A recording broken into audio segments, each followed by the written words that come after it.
À présent, notre page des sports. On commence par la Basketball Africa League et la 5e journée de la conférence Sahara. Bonsoir Lise-Laure. Bonsoir Salah. 2 rencontres au programme aujourd'hui. River Hoppers affrontait l'APR. Il a fallu 2 prolongations pour départager les Nigérians des Rwandais. Et c'est finalement River Hoppers en tête de cette conférence qui s'est imposée 78-71. C'est la première équipe de ce groupe qui valide son ticket pour les playoffs qui se dérouleront à Kigali du 24 mai au 1er juin prochain.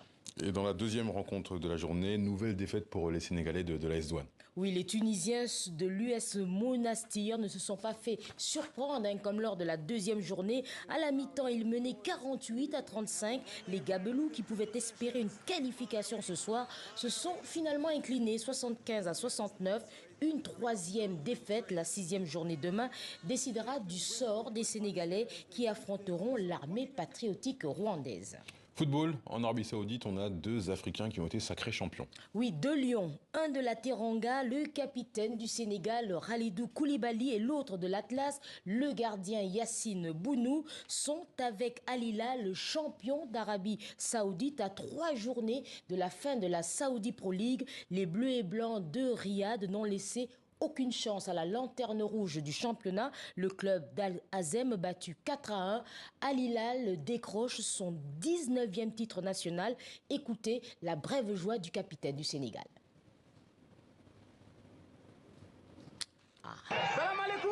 Victory, alhamdulillah. Alhamdulillah. 1 point. Yeah! Autre chose, le prince Harry et son épouse Meghan sont au Nigeria depuis hier, une visite de 3 jours.